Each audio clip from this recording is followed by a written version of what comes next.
This Torah class is brought to you by TorahAnytime.com. The Jewish religion prides itself in being exceptionally caring for the underprivileged and weak groups within its society. The Torah tells us time and time again to be kind to the widow and to the orphan and to the blind. The Torah instructs us to visit the sick and give tzedakah to the poor. The Torah speaks at length about treating a ger with love and respect. The Torah is the single most loving and compassionate and considerate religious book ever written. So it seems a little odd that when it comes to the avodah within the Bais Hamikdash, the Torah takes an unusual and sort of elitist stance. The Torah strongly forbids people who have physical defects to play any role in the Bais Hamikdash. Anyone lame or blind was not allowed to serve in the Bais Hamikdash. Anyone unusually tall or unusually short was also banned from serving in the Bais Hamikdash. People with broken legs, people with broken arms, hunchbacks, dwarfs, all nixed. Now, why is this?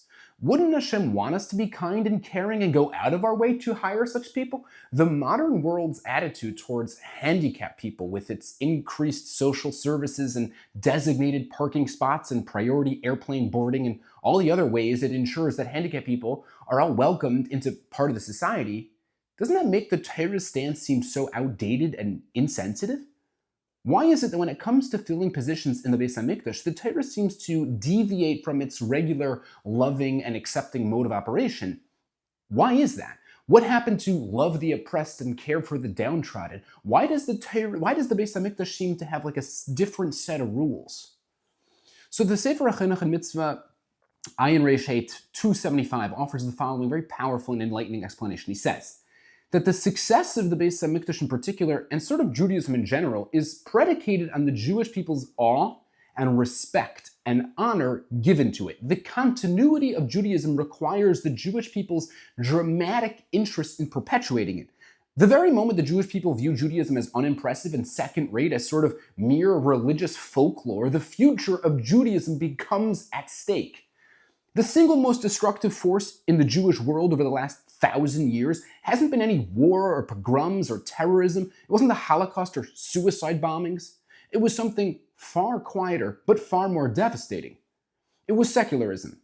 Not secularism as a neutral idea, but as a movement that taught generations of Jews to scoff and snicker and sneer at Torah values, to mock tradition, to see authentic Judaism as outdated and irrelevant and embarrassing.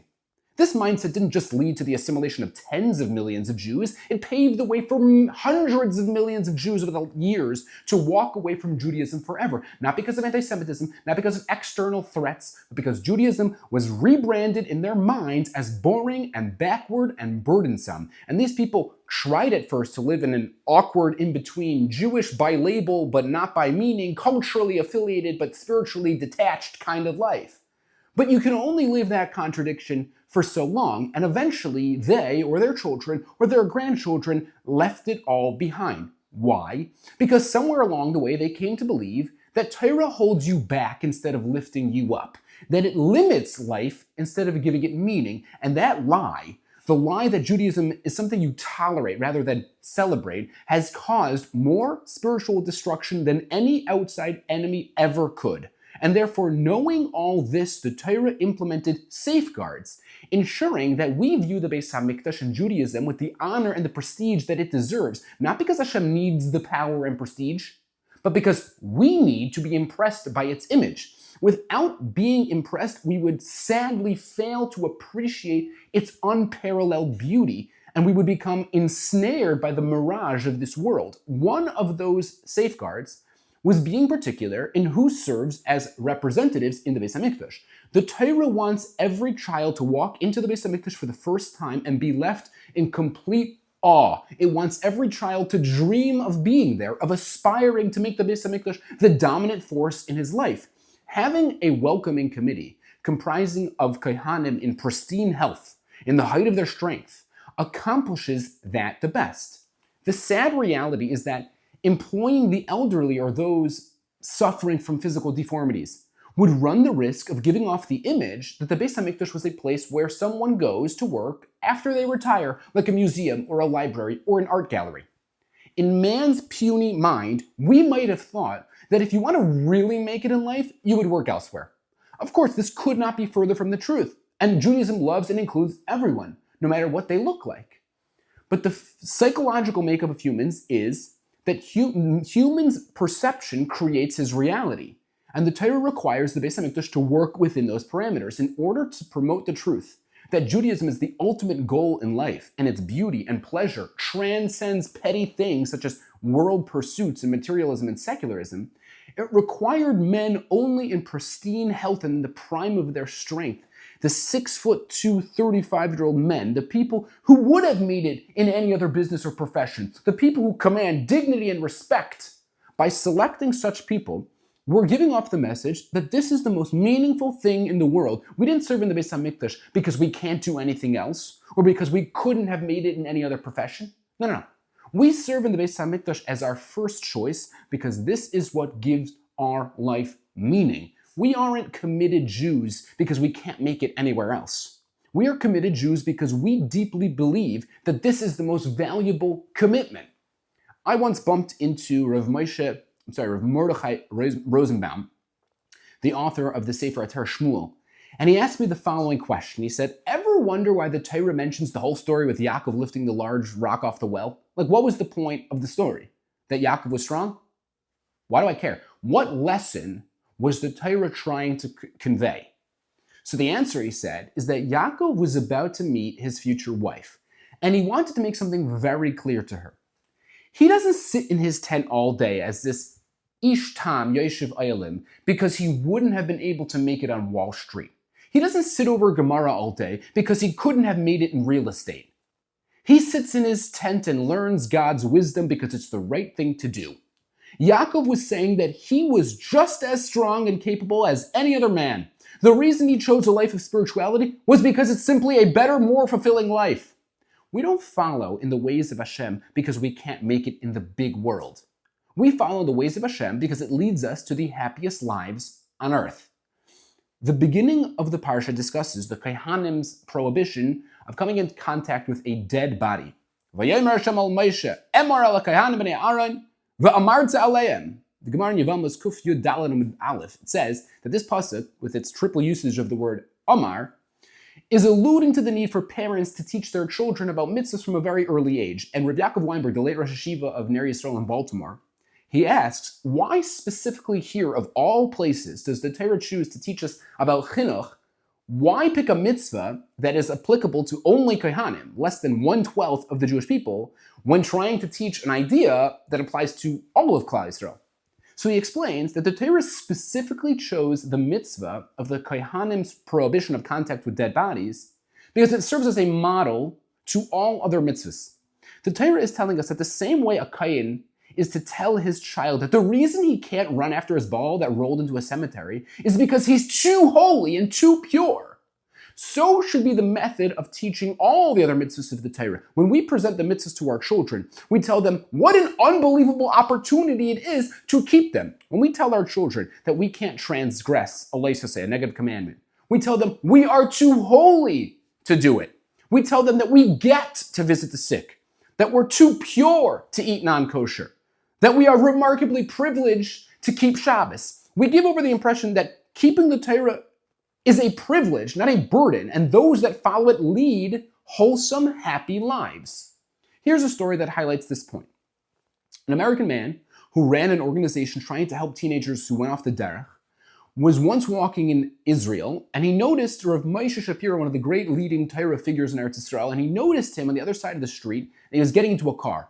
And he raced over to Rav Moshe, and right before he closed the door, and he asked him, he said, Rav Moshe, there are hundreds of kids who are going against the religion their parents raised them with in America. Why is this happening? Why are they going off the derech? So Rav Moshe turned to him and asked, do their parents dance around the Shabbos table? Do their parents' faces shine when they recite Birchos Hamazon, when they bench? Do their parents sing in the sukkah late into the night? Do their parents beam with pride as they walk into shul on Rosh Hashanah? Do their parents lovingly and enthusiastically learn with their children the sweet Torah? Do their parents jump up and dance when they say Kiddush Levana? Do their parents radiate purity and holiness each and every Friday night? Do their parents put their emotional energy and focus into ruchnius and chesed? Do their parents make a party at every one of their child's spiritual milestones, even the small ones? Rav Moshe looked at this man and said, there is a concept in Jewish law called hamaitzi michaderu alav haraya, which means, in Jewish court, the burden of evidence is placed on the person attempting to extract something from the other person. These children, he said, look out into the American secular world and see nothing but pleasure in virtually every direction they turn. Parents, by forcing a seemingly restrictive religion on them, are, in the eyes of the child, attempting to take that life of pleasure away. It is therefore incumbent on the parents to give the children evidence that what the parents are offering is better. Otherwise, why would those kids give up a life of pleasure for a life following a stale, ancient, irrelevant religion? Those kids don't see Judaism as the desirable option, and quite honestly, with the way their parents present it, who can blame them? And with that, Rav Moshe Shapiro closed the door and drove off. The Torah way of life is the ultimate way of life. Tam ra'u ki tov Hashem, kfirim rashu v'ra'evu, v'darshi Hashem lo yichsru kol tov. Hashem does not need our service to him. He wants nothing more than to give us good. The Torah and Avodas Hashem is the method in attaining Hashem's definition of good, the ultimate definition. It sometimes takes a few years for that concept to be realized, but it's up to us to ensure that our children see the Torah way it is meant to be seen, the roadmap to the greatest existence on the face of the earth. Listen to this story. When most people think of the discovery of gold in North America, their minds jump straight to the year 1849, the California Gold Rush, where thousands of people picked up and ran to California with pickaxes and gold pans and dreams of striking it rich. But in truth, the first major discovery of gold on this continent didn't happen in California. It happened 50 years earlier in 1999 in the quiet hills of North Carolina. A 12-year-old boy named Conrad Reed was fishing in a creek one day on his family's farm when something unusual caught his eye. Nestled in the water was a strange, sort of shiny black rock. It was heavy, around 17 pounds, and it was unlike anything he'd ever seen, so he brought it home and he showed it to his family, and after a while they just started using it as a door stopper, and that's where it stayed for 3 years, just sitting there, propping open doors, collecting dust. Until 1802, a traveling jeweler walked up to the Reed's house to showcase his wares, and he immediately noticed the shiny rock being used as the door stopper, and he instantly realized what the Reeds had missed. This wasn't just a rock. This was a solid 17-pound nugget of gold, something that today would be worth close to $600,000. And so he knocks on the door and asks if he can buy their cool door stopper. And they sell it to him for $3.50. Can you believe such a thing? Here's a family literally tripping over a door stopper that was in reality a solid brick of gold, and they had absolutely no idea the entire time. How often do we do the same? How often do we leave spiritual gold just sitting right in front of us, unused, unappreciated, unrecognized? We have tefillah, we have Torah, we have Shabbos, we have chesed, we have mitzvahs that elevate and sanctify and transform the most ordinary moments of life into something eternal and magical. But because they're so familiar, because they're just there, we treat them like doorstops and old habits and background noise and furniture in the house of our lives. But in reality, they're treasures, they're gold. We sell them to the Yetzer Hara for $3.50. How sad we might be the day we realize we were sitting on riches the whole time and never took the time in our busy lives to pick them up. Conrad Reed missed the gold under his feet. Let's not miss the spiritual gold under ours. Because the best way to tap into the beauty and magic of Torah and mitzvahs is to constantly remind ourselves that this is the greatest form of life on earth, and second place isn't even close. Here's another story. In the late 1700s, there was an island in the Atlantic Ocean near Bermuda that was inhabited by people that did a horrible thing to passing ships.